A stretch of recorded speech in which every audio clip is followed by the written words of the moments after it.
Heto na nga yung araw ng flight namin at wala na talaga kaming tulog dito kasi 2:00 kailangan makaalis kami dito sa bahay, as in 2:00 ng madaling araw. Si Daddy nakatulog saglit pero kami ng mga bata hindi na talaga, lalong-lalo ako kasi iniisip ko baka mayroon pa kaming nakalimutan. 1:30 AM ginising ko na si Daddy kasi kailangan pa naming balutin itong mga maleta ng cling wrap para maiwasan yung mga gas-gas at ang worst ay yung mabasag. Fast forward, nasa airport na kami at ang ating Stylianos nagising na rin. Pagmulat ng mata, alam nyo kung ano kaagad yung ginawa niya? Nag-hi siya sa mga tao. Hindi nga rin namin ine-expect na ang daming makukutan dito sa outfit ng ating Stylianos kasi pagdating pa lang namin dito sa airport, ang dami nang natutuwan sa kanya tapos pinipicture-picturean siya. Yung mga ibang staff nga gusto pang makipag-play sa kanya kaso suplado ang ating Stylianos. Napaka-smooth nga lang din ang process namin dito sa airport. Medyo natagalan lang kami doon sa may counter kung saan kami mag-check-in kasi ang haba-haba ng pila, although naka-check-in na kami online. Kailangan lang din kasi namin ulit na pumila kasi ibibigay nga namin yung mga luggage namin tapos ibibigay yung aming boarding pass. At nung nasa boarding gate na kami, dito na nakita ng ating Stylianos ang kanyang mga co-pilot. Tuwang-tuwa nga sila sa kanya tapos sinabihan nga na magkikita nga daw sila mamaya doon sa may cockpit. Boarding na nga tayo at mamaya nasa Hong Kong na tayo. Puyat, walang tulog,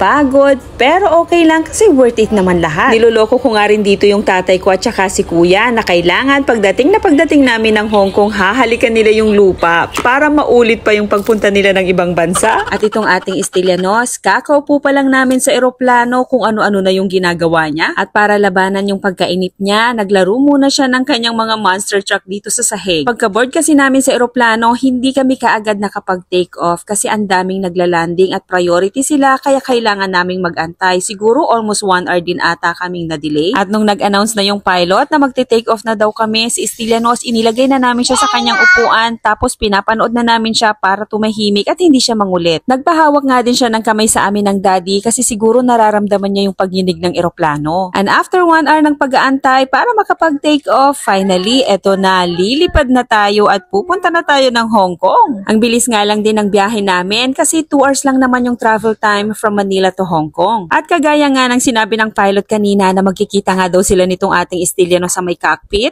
natupad na. Medyo bad mood lang ang ating Stylianos dito kasi kakagising niya kaya grumpy talaga siya dyan at ayaw niyang umupo doon sa may cockpit. Bibihira din kasi yung mga ganitong pagkakataon na mai-experience nga ng ating Stylianos ang makaupo dito sa cockpit. Pero okay pa rin naman kasi kahit na ganyan na umiiyak siya, nakuhanan pa rin naman siya. And after that, lumabas na rin kami ng eroplano at dumiretso na nga dito sa may sakayan ng tren para sa immigration at pagkuha ng mga luggage natin. Sobrang pagod at ang sakit na ng mga braso ko sa araw na to kasi si Stylianos wala siyang gustong samahan at puro mami lang siya. Super grumpy kasi talaga siya ng mga araw na yan kasi siguro bukod sa walang tulog, nagugutom na rin siya. Kaya pagkakuha namin ng mga luggage namin, nag-withdraw na kami ng Hong Kong money tapos dumiretso na nga kami doon kung saan kami nag-rent ng pocket wifi. Kapag nandito kasi tayo sa Hong Kong, hindi tayo pwedeng mawala ng internet. Dito kasi tayo aasa habang nandito tayo kasi baka mawala tayo dito at hindi natin alam ang pupuntahan natin. Dito na nga rin pala kami maghahanap ng makakainan kasi lahat kami gutom na dahil hindi ako nakapag-avail ng food sa eroplano. At nung nakakain na kami, pumunta na rin kaming tatlo ng Daddy at ang ating Stylianos sa may 7-Eleven. Dito lang din naman yun sa airport para magpa-load ng octopus card. Yun kasi ang gagamitin natin pambayad sa tren, sa bus at saka minsan sa mga pagkain or groceries. At dahil maaga nga yung dating natin sa Hong Kong, ang plano namin ngayong araw ay dediretso nga kami dito sa Ngongping para sumakay ng cable car. Kaya pumunta kami dito sa may Citygate Outlet Mall kasi ilalagay namin sa storage itong mga luggage namin kasi tignan nyo naman, apakadami. Pero dahil ang lalaki nga nitong mga luggage namin, hindi kasya doon sa locker. Kaya hindi rin kami nakasakay ng cable car kasi siguradong hindi kami papayagan dahil maliit lang na luggage yung inaalaw nila na dalhin. Kaya sumakay na ulit kami ng MTR at nag-decide na mag-check-in na lang muna sa hotel kasi inabot na rin kami ng hapon kakalakad at kakaikot. Sobrang pagod na rin kasi namin kasi more on lakad kami ngayong araw tapos biyahe kaya kailangan naming magpahinga na muna bago ulit lumabas. At finally before 3 PM nakarating na kami dito sa hotel kaya nag-check-in na kami kaagad. At kahit papaano nakapag-recharge na tayo kasi nakapagpahinga at nakatulog na tayo. Tapos pagkagising namin lumabas kami para maghanap naman ng makakainan namin. Maganda rin pala yung napagbukan namin ng hotel kasi kahit na nasa north area siya, ang dami mong pwedeng mapuntahan dyan. Tapos ang daming mga establishments, ang daming kainan, ang daming bilihan ng alahas. Hindi lang ako natuwa sa kinain namin kagabi kasi parang ang tabang ng panlasa ko sa mga luto nila. Kaya ang sabi ko kay Daddy, bukas 7-Eleven na kami bibili ng pagkain namin o kaya fast food kasi ang mahal-mahal ng binabayaran namin sa mga pagkain na kinakainan namin pero hindi kami natutuwa sa lasa.